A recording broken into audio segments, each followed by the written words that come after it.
Assalamualaikum warahmatullahi wabarakatuh. Allah Subhanahu wa taala telah berfirman, "Qul a'udzu birabbil falaq." Katakanlah, aku berlindung kepada Tuhan yang menguasai subuh atau fajar. Min syarri falaq, dari kejahatan makhluk yang Dia ciptakan. Wa min syarri ghasiqin idza waqab, dan dari kejahatan malam apabila telah gelap gulita. Wa min syarrin nafasati fil 'uqad, dan dari kejahatan perempuan-perempuan penyihir yang meniup pada buhul-buhul talinya. Wa min syarri hasidin idza hasad, dan dari kejahatan orang-orang yang dengki apabila dia mendengki. Surat Al-Falaq, surat 113 ayat 1 sampai dengan kelima. Al-Imam Ibnu Katsir, yang mana kitab beliau ini jadi referensi kita dalam pengajian hari ini, menyampaikan beberapa maklumat terkait dengan surat Al-Falaq. Di antaranya adalah yang berisikan kepada hadis-hadis. Pertama, qala al-Imam Ahmad haddatsana Affan haddatsana Hammad bin Salamah akhbarana Asim bin Bahdalah an Zir ibni Ubaysh. Qala, dia berkata, di Imam Asim yang merupakan imam qiraat, dikenal dengan qiraat Imam Asim, Asim bin Bahdalah, beliau dapat dari Zir bin Ubaysh. Qala, dia berkata, qultu li Ubay ibni Ka'bin, aku berkata kepada Ubay bin Ka'ab, inna ibna Mas'udin, bahwa Ibnu Mas'ud la yaktubu al-mu'awwizataini fi mushafihi, tidak menulis dua surat yang namanya al-mu'awwizatain di dalam mushafnya. Jadi sebelum mushaf itu dikumpulkan menjadi satu mushaf di kekhilafan Utsman bin Affan, masing-masing sahabat kan mereka punya catatan tersendiri tentang Al-Quran. Dan catatan-catatan Al-Quran ada yang sangat dikenal namanya mushaf Abdullah bin Mas'ud. Nah, ini ada keterangan bahwa Abdullah bin Mas'ud setelah diperiksa itu mushafnya itu tidak ada dua surat, itu surat Al-Falaq dan surat An-Nas, tidak ada. Beliau tidak memasukkan dua surat tersebut di dalam mushaf. Faqala, kemudian dia berkata, asyhadu anna Rasulullah sallallahu alaihi wasallam akhbarani anna Jibril alaihi salam qala lahu qul a'udzu birabbil falaq.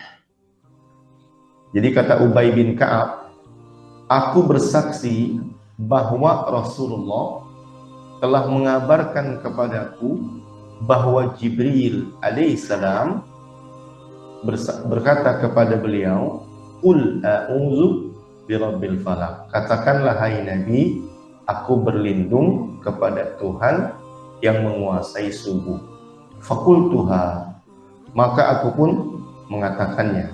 Qala, kemudian dia berkata, qul a'udzu birabbin nas, katakanlah hai Nabi, aku berlindung kepada Tuhan yang menguasai manusia. Faqultuha, lalu aku pun mengatakannya.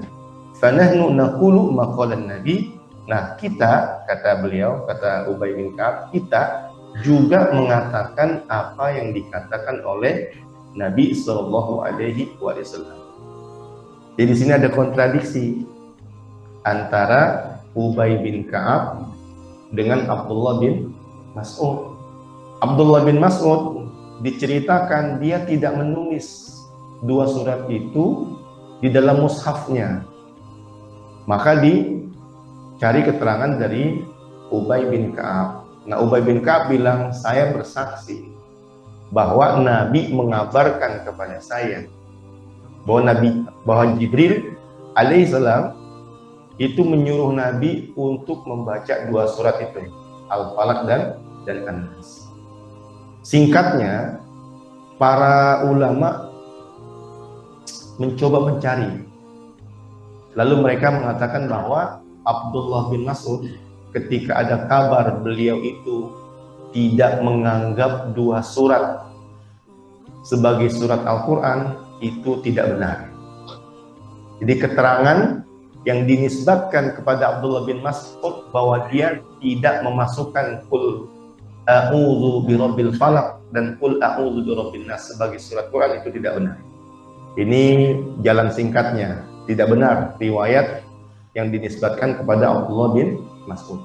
Tetapi dalam perdebatan itu ada juga yang mengatakan bahwa pada mulanya Abdullah bin Mas'ud tidak menganggap ini 2 surat Quran, karena isinya adalah doa perlindungan. Memang Nabi menyampaikan, tetapi ini hanyalah berisi tentang doa perlindungan, bukan Quran. Tetapi ketika sahabat-sahabat yang lain semua juga menulis di dalam mushaf-mushaf mereka, barulah akhirnya beliau rujuk kembali kepada perkataan sahabat-sahabat yang lain bahwa Qul a'udzu birabbil falaq dan Qul a'udzu birabbin nas bukan sekedar doa perlindungan, tetapi dia adalah 2 surat Al-Quran yang memang isinya doa perlindungan. Sehingga sampai pada kesimpulan dan telah diterima oleh umat pada hari ini. Saya tanya, kalau kita buka mushaf, ada gak surat ini yang 2? Ada. Al-Falaq surat bukan? Surat. An-Nas surat bukan? Surat. Dia dibaca ketika mohon perlindungan saja atau dibaca juga di dalam sholat? Dibaca di dalam sholat. Tadi subuh bacanya apa? Al-Falaq dengan An-Nas begitu. Nah, itu jalan singkatnya. Kalau mau dibaca satu demi satu, maka Al-Imam Ibnu Katsir banyak menukilkan ya hadis-hadis beserta dengan torik-toriknya atau jalan-jalannya, bahwa semuanya sampai pada kesimpulan ya talaqqatil ummah bil qabul, umat ini telah menerima bahwa Al-Falaq dan An-Nas dia bukan sekedar doa perlindungan, tetapi dia memang ayat-ayat Al-Quran, dia 2 surat Al-Quran yang berisikan doa perlindungan. Makanya kedua surat tersebut dinamakan surat Al-Mu'awwizatain. Surat Al-Mu'awwizatain. Kata Asim bin Bahdalah dari Zir bin Hubeish ya, kesimpulannya adalah bahwa kedua surat tersebut adalah 2 surat Al-Quran. Fi musnadihi an Sufyan wa rawahu Abu Bakar al-Humaydi fi musnadihi an Sufyan bin Uyainah haddatsana Abdah bin Abi Lubabah wa Asim bin Bahdalah annahuma sami'a Zir bin Hubash. Jadi Abadah bin Abi Lubabah dan Asim bin Bahdalah keduanya mendengar dari guru mereka yaitu Zir bin Hubaish. Dia berkata, Sa'altu Ubay ibn Ka'bin. Aku bertanya kepada Ubay bin Ka'ab Anil Mu'awwizataini, tentang 2 surat yang bernama Al-Mu'awwizatain. Fakultu, aku berkata, Ya Abul Munzir, wahai Abul Munzir. Jadi Ubay bin Ka'ab dia punya nama kunyah Abul Munzir. Inna akhaka ibna Mas'udin, sesungguhnya saudaramu yaitu Abdullah bin Mas'ud itu yahukul mu'awwizataini minal mushaf, menghapus 2 surat di dalam mushafnya. Faqala, lalu dia berkata, inni sa'altu Rasulullah sallallahu alaihi wasallam faqala li, aku bertanya kepada Rasulullah sallallahu alaihi wasallam, lalu beliau bersabda kepadaku, qilali qul faqultu, ya, dikatakan kepadaku ucapkanlah, lalu aku pun mengucapkannya. Fanahnu naqulu kama qala Rasulullah sallallahu alaihi wasallam, maka kami mengucapkan seperti yang diucapkan oleh Rasulullah sallallahu alaihi wasallam. Wa qala Ahmad haddatsana Waqi' haddatsana Sufyan an Asim bin Zir qala sa'altu Ibnu Mas'udin aku bertanya kepada Abdullah bin Mas'ud anil mu'awizatain, tentang surat Al-Falaq dan An-Nas. Faqala, lalu dia berkata, sa'altun nabiyya sallallahu alaihi wasallam anhuma, aku bertanya kepada Nabi tentang kedua surat itu. Faqala, lalu beliau bersabda, qila li faqultu lakum faqulu, telah dikatakan kepadaku, ucapkanlah, maka aku mengucapkannya, maka aku katakan kepada kalian, faqulu, ucapkanlah itu. Qala abi, qala Ubay, faqala lana an-nabi fanahnu naqul. Jadi Nabi mengucapkan dua doa perlindungan dan kita juga mengucapkannya, dan doa perlindungan itu merupakan surat daripada Al-Qur'an. Saudara-saudara yang dirahmati Allah Subhanahu wa taala, ada beberapa hadis yang disampaikan. Saya mencoba mengambil poin-poin pentingnya saja ini. Ada keterangan hadis tentang keutamaan surat Al-Falaq dan surat An-Nas. Di antaranya dari penjelas dari Qais bin Abi Hazim dari Uqbah bin Amir.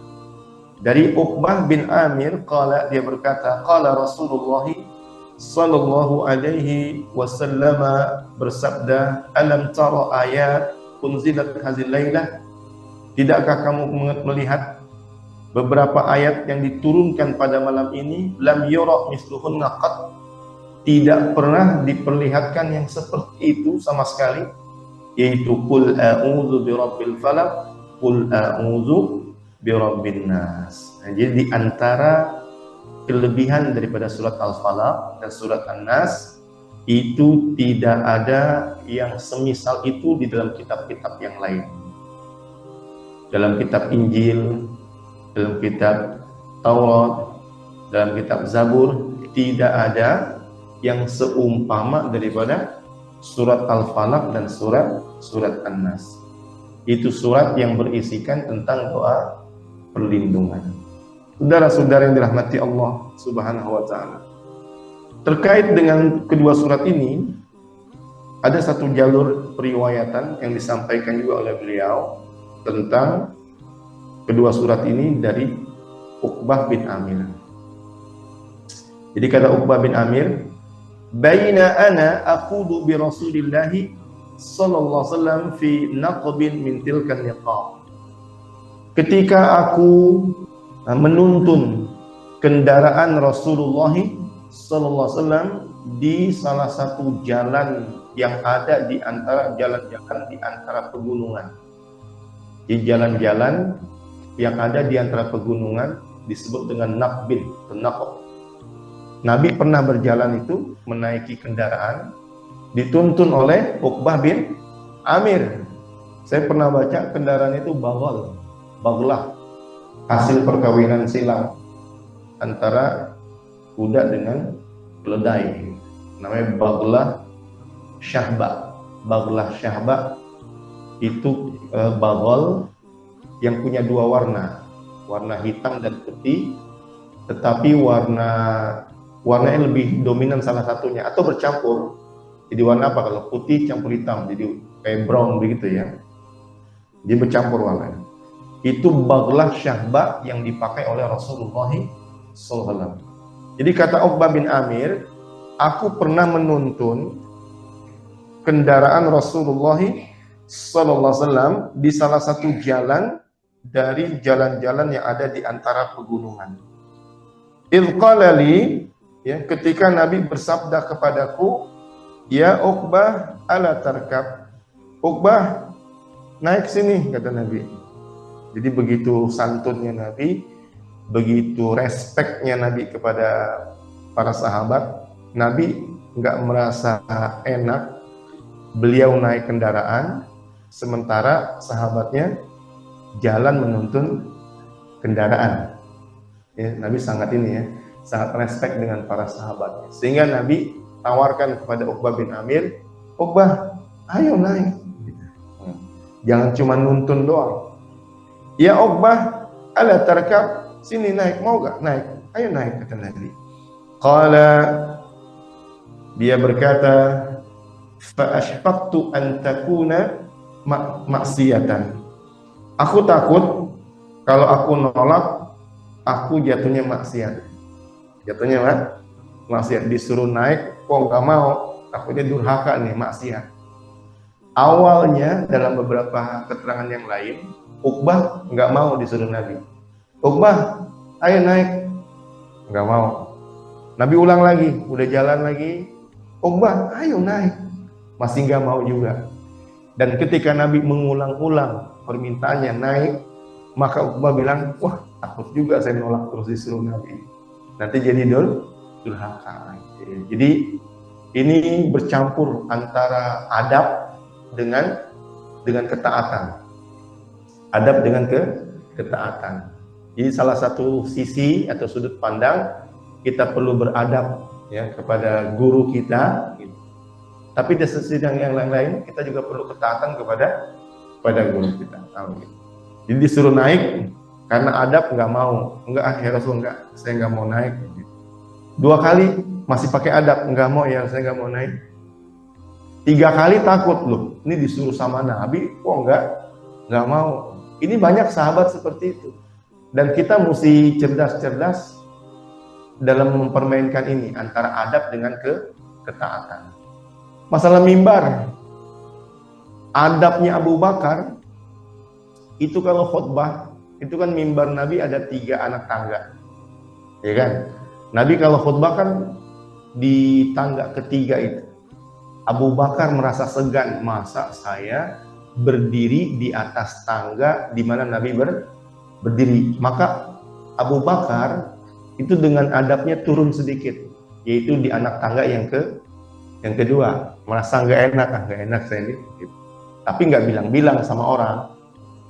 Cuman secara gestur tubuh, secara penampakan, Abu Bakar nggak mau berdiri di atas tangga yang ketiga. Setelah Abu Bakar wafat, Umar bin Khattab jadi khalifah, kan berkhutbah lagi. Dengan adabnya lagi, Umar merasa nggak layak, jangankan berdiri di atas tangganya Rasul, bahkan di atas tangganya Abu Bakar juga nggak merasa layak, kayak gitu. Karena teringat dengan hadis-hadis Nabi bahwa nggak ada yang bisa mengalahkan Abu Bakar. Bahkan ketika disuruh berinfak, ditanya Umar, berapa yang kamu tinggalkan? Setengah. Masih ada yang tinggal setengah. Abu, berapa yang kamu tinggalkan? Aku tinggalkan Allah dan Rasul. Maksudnya menyedekahkan semua harta. Maka kata Umar, saya sadar hari ini nggak akan pernah bisa mengalahkan Abu Bakar. Maka dengan adabnya, Umar bin Khattab nggak mau diri di atas tangga Rasul, bahkan tidak mau berdiri di atas tangganya Abu Bakar. Beliau berdiri di anak tangga yang pertama. 1, 2, 3. Rasulullah di atas yang paling tinggi, tangganya 3. Abu Bakar 2, Umar 1. Bayangkan kalau nanti Utsman bin Affan ngikutin adab kayak begini. Digali gak kira-kira tangganya? Lantainya digali gak? Digali. Kalau pakai atas nama adab terus digali sama Utsman bin Affan. Saya nggak pantas diri di atas tangga Rasul. Saya nggak pantas diri di atas tangganya Abu Bakar. Saya nggak pantas diri di atas tangganya Umar. Maka sekarang atas nama adab saya gali ini di bawah tangga biar turun sedikit. Nah kalau diterusin adab kayak begini, gimana kira-kira mimbarnya orang-orang zaman sekarang? Akan turun ke bawah, digali terus. Nah, maka menariknya adalah Utsman bin Affan bikin terobosan. Maka di saat Abu Bakar turun, Umar turun, Utsman naik ke tangganya Rasulullah SAW, membatalkan adab-adab yang kalau diterusin bakal nggak bener juga. Maka memang kita perlu pandai-pandai menggunakan adab dan ketaatan. Saudara-saudara yang dirahmati Allah SWT, makanya nanti perlu juga dievaluasi tentang adab-adab. Misalnya ketemu orang mulai ngangguin pala ini, ya kan, atas nama adab, gitu. Terus lama-lama atas nama adab lagi, lebih turun nggak kira-kira? Lebih turun lagi sampai tangannya turun begini, misalnya. Ya kan? Nanti atas nama adab lebih turun lagi kira-kira? Turun, kaki turun, jalan di atas dengkul misalnya. Nanti atas nama adab turun lagi nggak kira-kira? Turun lagi, yaitu jalan di atas pantat, ngesot. Lama-lama bisa turun lagi nggak? Kalau diturutin adab-adab seperti ini ya semakin jadi itu. Nah, maka perlu ada terobosan, perlu ada evaluasi. Kadang-kadang memang adab ya adab. Tetapi kalau sudah terlalu over, terlalu berlebihan, maka dikembalikan kepada jalan seperti yang pertama. Begitulah yang dilakukan oleh Utsman bin Affan radhiyallahu anhu. Ini juga terjadi pada sahabat Nabi yang bernama Rabi'ah Aslamiyah al-Aslamiyah. Dia lebih suka membujang dalam rangka melayani Rasulullah. Sampai Nabi yang respect, Nabi yang sensitif, yang peka sekali dengan kebutuhan orang bujang. Kata Nabi, Rabi'ah, mau kawin nggak? Nabi udah sering dilayani, ditanya, Rabi'ah mau kawin nggak? Mau nikah nggak? Maka kata Rabi'ah, enggak ya Rasul. Saya nggak mau diganggu ya dalam kegiatan saya berkhidmat melayani Anda. Saya nggak mau nanti datang perempuan jadi istri, malah saya nanti sibuk dengan istri saya. Saya mau sibuk dengan Anda, melayani Anda. Adab, adab. Nolak, disuruh kawin oleh Nabi, dia menolak. Tetapi Nabi tahu kebutuhan seorang lelaki yang membujang, pasti butuh istri. Maka di waktu yang lain Nabi tanya lagi, ala tatazawwaj. Rabi'ah mau kawin nggak? Yakin nggak mau kawin kata Nabi? Kata dia, tidak ya Rasul. Saya masih ingin concern melayani Anda, dan lagi juga kalau mau kawin nanti saya mesti cari bekal, sehingga saya akan sibuk kerja yang lain meninggalkan Anda. Saya nggak mau. Tetapi Nabi lagi-lagi sangat peka dan mengetahui kebutuhan orang. Kata Nabi, mau gak kamu kawin? Nah, di kali ketiga Nabi menawarkan nikah, disitulah dia bilang, loh, Nabi nyuruh saya nikah, satu saya tolak, dua kali saya tolak. Emang saya lebih tahu dari Nabi tentang kebaikan-kebaikan. Untuk kali ketiga dia takut durhaka, dia katakan, iya ya Rasul, saya mau kawin, silakan Anda perintah saya kepada siapa saya melakukan perkawinan ini. Maka Nabi menyuruh dia datang ke perkampungan Ansor dan menikahkan dia dengan salah seorang perempuan di sana. Intinya yang saya maksud di sini adalah begitulah profil para sahabat, ya. Adab mereka kepada Rasulullah SAW, tetapi dalam waktu-waktu tertentu maka dia perlu dikembalikan kepada standar yang awal, ya. Adab bagus, tetapi juga ada kadang-kadang perlu ketaatan kepada Rasulullah SAW. Kita kembali kepada hadis tadi terkait dengan Al-Falaq dan An-Nas. Uqbah bin Amir nuntun Rasulullah, ya, ketika naik kendaraan, kata Nabi, sini naik ke atas kan kendaraan, ditolak. Kata Nabi, sini naik, ditolak. Ketiga kali Nabi minta menaiki, maka dia bilang, saya takut penolakan saya bukan adab lagi nih, tetapi suatu kemaksiatan. Fa ashfaqtu an takuna maksiatan. Saya takut penolakan untuk naik ini merupakan kemaksiatan. Qala fa nazala Rasulullah sallallahu alaihi wasallam faraqibtu hunaihatan summa raqiba. Maka Nabi turun dari kendaraannya, kemudian aku, kata Uqbah bin Amir, naik ke kendaraan Nabi, ya, dengan tenang, dengan pelan. Kemudian Nabi naik. Summa qala, kemudian Nabi bersabda, ya Uqbah, ala uallimuka surataini min khairi surataini qara'a bihima an-nasu.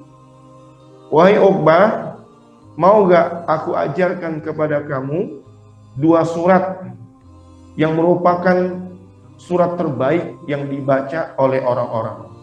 Di antara banyak surat, kata Nabi, ada dua surat yang sangat baik, bahkan dia the best, paling baik yang dibaca oleh orang-orang dalam konteks permohonan doa. Maka kata aku, bala ya Rasulullah, ya tentu saya mau ya Rasulullah.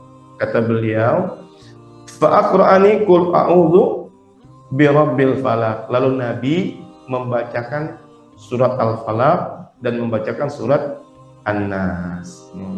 Jadi dalam pandangan Nabi, ya, dua surat yang paling baik yang berisikan doa perlindungan, itu surat Al-Falaq dan surat An-Nas. Dan Nabi mengajarkannya ini di atas kendaraannya, di atas tunggangannya. Kalau kita bilang saya ini ahlu sunnah, saya suka dengan sunnah, nah, sudah gak kita ngamalin gini? Belajar mengajar di atas kendaraan. Belajar mengajar di atas kan kendaraan, ini luar biasa nih. Kadang-kadang kita pergi jalan-jalan kan suka berombongan tuh, ya penutupan pengajian lah, jalan kemana, itu ketika di bis nyanyi karaoke atau baca Quran, nyanyi kan. Kebanyakan dalam bis itu setiap bilang, supir tolong karaokean, ya mumpung lagi di jalanan, penutupan pengajian tapi karaoke. Di antara sunnah Rasul itu, ya meskipun dalam keadaan safar, bukan hadar, bukan di masjid, bukan di bawah pohon, di atas kendaraan, Nabi mengajarkan Al-Quran. Nabi ketika haji di atas kendaraannya membaca Al-Quran. Jadi bagi orang yang suka bepergian, naik kendaraan, kalau dia mau mengamalkan sunnah Nabi, di antaranya juga membaca Al-Quran di atas kendaraannya, atau mengajarkan Quran di atas kendaraannya.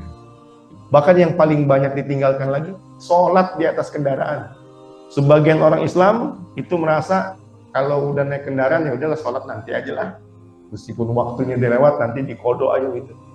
Ini ada sunnah, yaitu sholat di atas kendaraan. Sholat di atas kendaraan, membaca Quran di atas kendaraan, kemudian mengajarkan Quran di atas kendaraan. Kata Uqbah bin Amir, jadi aku naik ke atas kendaraan Nabi, setelah Nabi turun mempersilakan aku naik, maka aku naik dan Nabi kemudian naik. Nah, di atas kendaraan itulah Nabi bilang, mau gak saya ajarin 2 surat. Disitulah Nabi mengajarkan surat Al-Falaq, surat An-Nas. Summa uqimatis salatu, kemudian didirikanlah sholat. Nanti udah turun, udah berhenti, kemudian muazin juga sudah mau. Ini singkat cerita berarti, singkat cerita ketika mau ditunaikan salat, fataqaddama Rasulullah sallallahu alaihi wasallam faqara'a bihi ma summa marrabi. Kemudian Nabi maju dan membaca 2 surat tersebut. Nabi salat membaca surat Al-Falaq dan surat An-Nas. Jadi jangan merasa ini mah levelnya rendah nih, masa sholat baca surat Al-Falaq dan surat An-Nas, jangan ya. Karena Nabi membaca surat Al-Falaq dan An-Nas di dalam sholat beliau. Kemudian Nabi melewati aku, setelah Nabi selesai sholat, Nabi melewati aku lalu berkata, kaifa ra'aita ya Uqbah, gimana pendapatmu hai Uqbah? Jadi Nabi bertanya, kaifa ra'aita ya Uqbah, bagaimana pendapatmu hai Uqbah? Iqra' bihima, bacalah 2 surat itu, Al-Falaq dan An-Nas, kullama nimta wa kullama kumta, setiap kali kamu mau tidur dan setiap kali kamu bangun dari tidur. Jadi Nabi menyuruh Uqbah bin Amir membacanya kalau mau tidur dan juga ketika bangun tidur. Saya baca dalam keterangan hadis yang lain, Nabi membaca 2 surat itu di dalam sholat subuh beliau. Ya, maka tadi setelah subuh saya baca mengikut kepada perbuatan Rasulullah SAW. Dalam keterangan yang lain, Nabi mengatakan, Uqbah bin Amir, gimana pendapatmu tentang itu? Jadi habis sholat, Nabi langsung ngajar lagi. Ini juga penting. Kalau beberapa pembaca pengumuman kan kadang-kadang sungkan ya, habis sholat mau bikin kegiatan taklim, sungkan gak kira-kira? Sungkan kan? Sebagian orang merasa nantilah zikir dulu, ya kan? Nanti zikir dulu. Ini habis sholat langsung taklim aja, nggak mau zikir dulu. Nanti habis zikir sholat ba'diyah dulu. Nanti habis ba'diyah baru kita taklim. Ya itu boleh-boleh saja, memang begitu. Habis sholat ya zikir, fa'idha qadaytumus sholata fazkurullah. Kalau udah selesai sholat maka berzikir. Tetapi boleh sekali-kali waktu habis sholat langsung taklim, langsung pengajian, nggak apa-apa juga ya. Jadi maksud saya kita jangan merasa risih, ini kok nih merobot atau pembaca pengumuman habis sholat main taklim aja, nggak zikir dulu begitu. Ini Nabi ada kalanya seperti itu. Biasanya Nabi habis sholat berzikir, tapi ada kalanya Nabi habis sholat langsung balik badan, tanya, siapa di antara kalian yang tadi malam bermimpi? Nabi tanya, siapa yang tadi malam mimpi? Dan Nabi juga cerita tentang mimpi-mimpi. Dan ada kala seperti ini, Nabi membacakan surat di dalam sholatnya, dan Nabi langsung ingin mengajarkan tentang bacaan beliau dalam sholat dalam bentuk taklim. Nah ini yang terjadi kepada Uqbah bin Amir.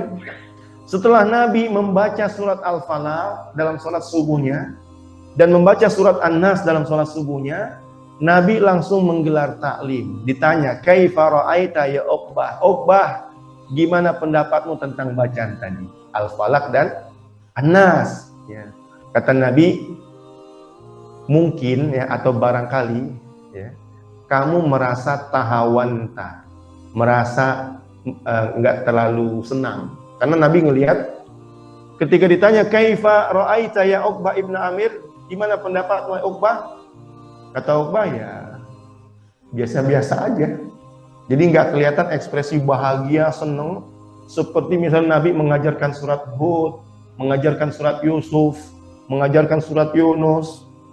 Sahabat-sahabat kadang-kadang diajarkan surat-surat yang panjang, itu langsung kelihatan mukanya senang, bahagia diajarkan surat panjang. Dan ketika Nabi mengajarkan surat yang pendek, semacam Al-Falaq, An-Nas, kadang-kadang mereka menampakkan ekspresi ya biasa-biasa aja, surat pendek. Ya maka di kalangan kita kan juga begitu. Seolah-olah kalau imamnya bacanya panjang, wah hebat nih imam nih, hafalannya banyak, wah baru nih imam masjid saya kumpul lagi. Kadang-kadang terlontar sebuah ucapan di masyarakat kita, kalau imamnya baca 3 kul, trikul, rendah gak pandangan mereka? Rendah kan kadang-kadang, ini mah imam trikul katanya begitu. Sama kata Nabi begitu. Kaifa ra'aita ya Uqbah bin Amir? Hei Uqbah bin Amir, gimana pendapatmu tentang tadi yang dibaca Nabi? Al-Falaq, An-Nas, surat yang sangat pendek. Maka terlihat ekspresi pada Uqbah bin Amir, ya biasa-biasa aja gitu. Nah maka kata Nabi, barangkali kamu menganggap biasa ya surat tersebut. Padahal kata Nabi, ya, kalau kamu baca ya 2 surat itu di dalam sholat kamu, itu tidak ada surat-surat yang lain yang bisa menandingi 2 surat tersebut dalam bentuk doa. Dalam bentuk doa. Pilih mana kira-kira? Sholat baca Al-Falaq, sholat baca An-Nas, atau sholat baca Al-Lahab? An-Nas ya. An-Nas. Jangan lagi sholat baca Al-Lahab lagi. Tabat yada abi lahabiu watab, yang dengar ini orang sholat bukannya doa malah melaknat orang. Sholat kan artinya doa, membaca surat Al-Lahab lagi melaknat orang. Nah, saudara-saudara yang dirahmati Allah SWT, jadi jangan kita menganggap rendah kedua surat ini sekalipun pendek. Karena Nabi mengangkat suratnya sangat tinggi, tidak ada yang sebanding dengan ini dalam konteks doa. Hadirin yang rahmati Allah Subhanahu wa taala, dan Nabi berpesan, ya, iqra bihima, bacalah 2 surat ini kullama nimta wa kullama qumta, setiap kamu mau tidur dan setiap kali kamu bangun tidur. Kemudian dalam satu keterangan, Nabi Muhammad SAW, beliau itu biasa meniup setelah membaca surat ini, meniup kepada tangannya, lalu mengusapkannya ke wajah atau kepala dan ke seluruh badan Nabi. Ya, ditiup kepada tangan, jadi membaca, ditiup, kemudian diusap ke mukanya, kepalanya, dan ke seluruh anggota tubuhnya. Dan bahkan ketika Nabi itu sakit, ya, maka Nabi menyuruh Aisyah, istri beliau, untuk membaca dan meniupnya, lalu mengusapkan ke seluruh tubuh Rasulullah sallallahu alaihi wasallam. Dan yang gak kalah populer, tentu kita tahu, ya tentang hadis yang berisikan Nabi disihir oleh seorang Yahudi dan itu sembuh dengan membaca surat Al-Falaq dan surat An-Nas. Saudara-saudara yang dirahmati Allah Subhanahu wa taala, jadi pada permulanya Al-Imam Ibnu Katsir itu menyampaikan terlebih dahulu fadilah keutamaan tentang surat Al-Falaq dan surat An-Nas. Baru kemudian beliau masuk kepada penafsiran surat Al-Falaq dan An-Nas. Sepertinya dari segi waktu tidak mencukupi kita untuk masuk ke dalam penafsirannya. Jadi sebelum membaca penafsiran yang lebih dalam, tadi saya sudah sempat membacakan terjemah, dan terjemah itu memang lebih cenderung kepada penafsiran yang diambil dari dua penafsir atau dua kitab tafsir, yaitu tafsir Al-Jalalain. Ya, saya ulangi lagi tadi sedikit penafsirannya yang diambil dari tafsir Al-Jalalain, bukan daripada Al-Imam Ibnu Katsir. Pertama, qul a'udzu birabbil falaq, katakanlah aku berlindung kepada Tuhan yang menguasai subuh. Jadi Al-Falaq ditafsirkan oleh tafsir Al-Jalalain yaitu as-subuh. Falaq itu artinya subuh. Min syarri ma khalaq, dari kejahatan makhluk yang Allah ciptakan. Min hayawanin mukallafin wa ghairi mukallafin wa jamadin kasyummi wa ghairi dzalik.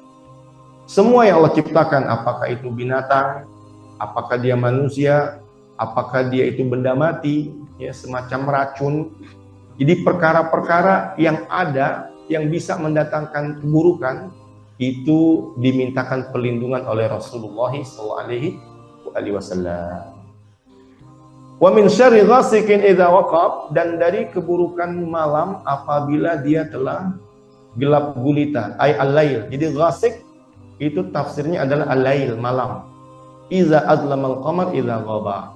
Kalau bulan itu sudah terbit malam, kemudian langit udah gelap, itu namanya waqab. Jadi malam apabila telah gelap, itu biasa banyak kejahatan-kejahatan yang muncul dari makhluk-makhluk yang diciptakan Allah. Maka berlindung dari kejahatannya. Wa min syarrin nafasati fil 'uqad, dan dari kejahatan para perempuan penyihir. Ya, para perempuan penyihir. Makanya ada nenek sihir ya. Enggak kita dengar kakek sihir. Ada nenek sihir. Adanya mak lampir. Enggak ada pak lampir ya. Memang begitu dari dulu, yang melakukan penyihiran itu perempuan. Min syarrin nafasat, dari kejahatan perempuan-perempuan penyihir yang meniup pada buhul-buhul talinya. Wa min syarri hasidin idza hasad, dan dari keburukan atau kejahatan orang dengki ketika dia menampakkan kedengkian.